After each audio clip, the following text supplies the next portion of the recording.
हाँ, welcome back बेटे। देखो ये रिलेशन है, रिलेशंस अमंग ई माने ईएमएफ, वी माने पोटेंशियल डिफरेंस, आई माने करंट, स्मॉल आर यानी internal resistance of the cell and capital R external resistance. देखो एक डायग्राम बनाया है। अब सोचो कैपिटल आर का नाम क्या है? External resistance. स्मॉल आर का नाम क्या है? Internal resistance. ये बैटरी है, ये पॉजिटिव टर्मिनल है, ये नेगेटिव टर्मिनल है। ये पॉजिटिव है, ये नेगेटिव है। यहाँ से करंट चल रही है पॉजिटिव टर्मिनल से आई। तो देखो पोटेंशियल ड्रॉप कहाँ कहाँ होगा ओम्स लॉ लगाओगे तो? एक तो पोटेंशियल ड्रॉप यहाँ होगा, कितना होगा? आई इंटू आर, तो इसको वी कहेंगे।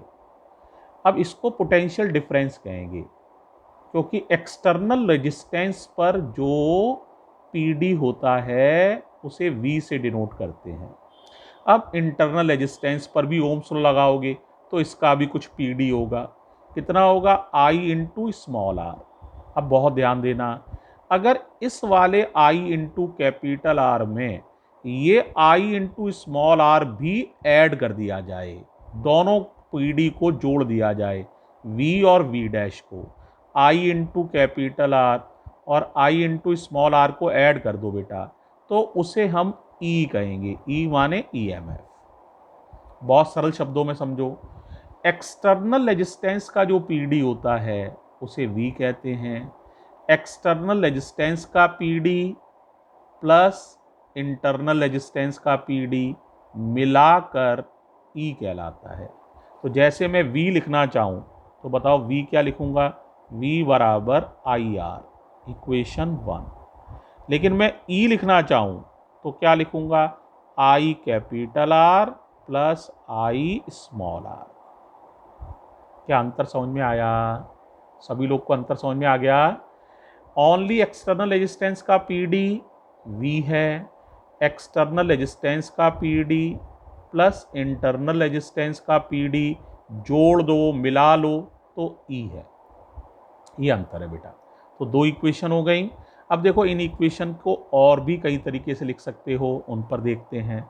सोचो सबसे पहले क्या कर सकते हो, आई कॉमन ले लो तो ई का फॉर्मूला बन जाएगा I common R plus r. यहाँ से आई निकालो, आई हो जाएगा E upon R plus are.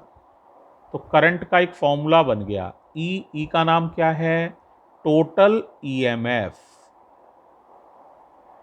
EMF का फुल फॉर्म मैंने बताया था इलेक्ट्रोमोटिव फोर्स। ये भी बताया था ये कोई फोर्स नहीं है, ये एक तरह का पोटेंशियल डिफरेंस होता है। और आर प्लस आर, देखो ये एक्सटर्नल रेजिस्टेंस है, ये इंटरनल रेजिस्टेंस है, दोनों को ऐड कर दिया तो ये टोटल रेजिस्टेंस कहलाता है। मिलाकर क्या कहलाएगा? Total resistance. तो देखो बेटा करंट का एक और फॉर्मूलेशन आपके पास आ गया। क्या फॉर्मूलेशन है? Total EMF upon total resistance. फिर देखो इक्वेशन 2 से यहाँ पर आप वी भी लिख सकते हो, आई आर की जगह वी, ये वाला। तो using equation 1 and 2, using equation 1 and 2, बताओ क्या हो जाएगा? ई का फॉर्मूला ई इक्वल्स टू, इसकी जगह क्या आ जाएगा? वी, ये वाला V, V plus I R. बड़ा इंपॉर्टेंट रिजल्ट है, ये भी बड़ा यूजफुल रिजल्ट है। इक्वेशन नंबर 4, ई बराबर वी प्लस आई आर। एक और रिजल्ट निकाल सकते हो यहाँ से, अगर आप निकालना चाहो तो स्मॉल आर की वैल्यू निकालो, ये इधर चला जाएगा। तो आई आर बराबर ई माइनस वी, तो आर का फॉर्मूला बन जाएगा ई माइनस वी अपॉन आई। ये एक और इम्पॉर्टेंट रिजल्ट आ गया, रिजल्ट नंबर 5। आई की वैल्यू भी रख सकते हो, वी बराबर आई आर था ना, तो वी बराबर था आई आर, यहाँ से रख रहा हूँ तो आई हो जाएगा V upon R. Putting in equation 5, तो आर का फॉर्मूला आ जाएगा E minus V upon, I की वैल्यू रख रहा हूँ V upon R, V upon R. R कहाँ चला जाएगा सोचो? ऊपर। v का डिवाइड करो तो r का फॉर्मूला बन जाएगा E/v -1, v से v 1 बार कट जाएगा, इनटू कैपिटल R। ये छोटे r का एक और फॉर्मूला बन जाएगा। इस तरह से बेटे ये 6 रिलेशंस हैं, ठीक है। और इन 6 रिलेशंस को आपको बड़ा केयरफुली ध्यान रखना है। 6 रिलेशंस काफ़ी इम्पॉर्टेंट हैं, तो आपको इन्हें केयरफुली ध्यान रखना है, ठीक है। सारे दिख रहे होंगे रिलेशंस, तो ये बच्चों रिलेशंस हैं, इन्हें ध्यान रखना है। इसमें नोट में कुछ बात और है, तो वो मैं और लिख देता हूँ, ठीक है। उसको समझो जरा, नोट को, इसके को। नोट, लेक्चर वही चल रहा है, तो नोट को समझो। देखो बेटे, बैटरी में ना 2 बातें होती हैं, तुम्हें मालूम भी है। एक घटना होती है चार्जिंग, और एक घटना होती है बच्चों डिस्चार्जिंग। तुम्हें दोनों ही घटनाएं मालूम है, मैं जैसे ही बोलूँगा तुम्हें याद आ जाएगा।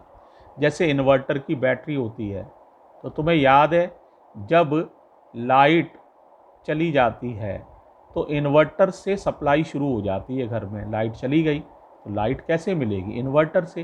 तुमने देखा होगा धीरे धीरे इन्वर्टर ख़त्म होने लगता है। जब पूरा ख़त्म हो जाता है तो हम कहते भी हैं ये इन्वर्टर तो डिस्चार्ज हो गया है। यानी बैटरी से करंट लेना डिस्चार्जिंग है।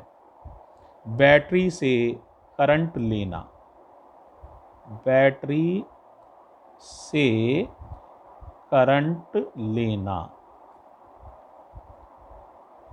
ये कहलाएगा डिस्चार्जिंग। अब बताओ चार्जिंग का मतलब क्या है? तुमने देखा होगा जब लाइट आती है तो इन्वर्टर किस पे लग जाता है? चार्जिंग पर। क्यों? क्योंकि लाइट बैटरी के अंदर जा रही है, करंट हम बैटरी को दे रहे हैं, ले नहीं रहे उस समय, बल्कि करंट हम बैटरी को दे रहे हैं, हमारी लाइट उसको चार्ज कर रही है। तो ये है बैटरी को करंट देना, बैटरी को करंट देना। ये दोनों में आसान सा अंतर है। अब आप कहोगे तो सर इससे क्या है? देखो बेटे, ये जो फॉर्मूले हमने पिछले पेज पे डेराइव किए हैं, कोई बच्चा पूछ सकता है सर ये चार्जिंग के केस में आपने डेराइव किए हैं या डिस्चार्जिंग के केस में डेराइव किए हैं? तो ये जितने भी फॉर्मूले डेराइव किए हैं वो डिस्चार्जिंग के केस में डेराइव किए हैं।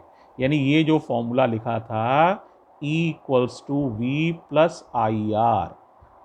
ये फॉर्मूला डिस्चार्जिंग के लिए है। अब कोई बच्चा कहे मान लीजिए सर डिस्चार्जिंग नहीं हो रही है, चार्जिंग हो रही है, तो क्या होगा? तो करंट उल्टी दिशा में बहेगी, तो यहाँ ये समझ लो माइनस आ जाएगा। तो फॉर्मूला क्या बनेगा? E=V प्लस नहीं आएगा, -IR, ये फॉर्मूला बन जाएगा। यहाँ से एक इंपॉर्टेंट रिजल्ट निकलता है। डिस्चार्जिंग के समय देखो E और V में कौन बड़ा है? E बड़ा है, क्योंकि V में कुछ और ऐड करोगे, जैसे V 5 वोल्ट हो और ये 1 वोल्ट हो, तो आंसर कितना आएगा? E का 6 वोल्ट। ये 5 में 1 जुड़ जाएगा 6, तो E 6 वोल्ट है, V 5 ही है, तो E बड़ा है। लेकिन यहाँ देखो आप, ये 5 है और 1 घट और गया, तो E 4 वोल्ट आएगा। तो इसका मतलब ये 5 है, 5 में से ये 1 वोल्ट चला गया, तो E 4 वोल्ट आएगा। यानी यहाँ कौन बड़ा होता है? V। बड़ी इंपॉर्टेंट बात है, बोर्ड में कई बार पूछा जाता है। ये बताओ क्या हमेशा ही EMF बड़ा होता है और V छोटा होता है? तो बच्चे जनरली जवाब लिख देते हैं हाँ EMF बड़ा होता है, इस इक्वेशन को देख के लिख देते हैं। उनका उतना देखना सही भी है, लेकिन बेटे इसका सही जवाब ये नहीं है। आपका सही जवाब ये होगा at the time of discharging E is greater than V, but at the time of charging V is greater than E। ये जवाब सही है। कभी कभी पूछा जाता है क्या E और V कभी बराबर भी हो सकते हैं? तो देखो, क्या E और V बराबर हो सकते हैं? हाँ, इफ I बराबर 0 हो जाए, I 0 हो जाए, तो क्या हो जाएगा? E=V+I, चाहे इसमें रख लो चाहे इसमें रख लो, I की जगह 0 लिखोगे, *R, तो तो E बराबर V। इसीलिए कहा जाता है जब सेल से कोई करंट ना ली जा रही हो तो उसका जो पोटेंशियल डिफरेंस होता है उसे ईएमएफ कह देते हैं। मैंने तुम्हें जो डेफिनेशन लिखाई है वो यही लिखाई है, it is the potential difference between two terminals of a cell when no current is drawn from the cell. यहाँ से वो डेफिनेशन डेराइव की गई है। तो इस बात को भी आप आसानी से समझ सकते हो कि डेफिनेशन कैसे बताई गई है बेटे। ठीक है, ये बड़े ही इम्पॉर्टेंट बेटे सारी चीज़ें हैं, तो इनको ध्यान से आप देख लीजिएगा। ये लास्ट में जो इसका नोट मैंने बोला है ना, उसको आप केयरफुली समझ लीजिएगा। इस वीडियो को चाहो तो एक बार की जगह 2 बार सुन लेना ताकि लास्ट वाला नोट समझ में आ जाए। ठीक है, ओके बच्चों, थैंक यू।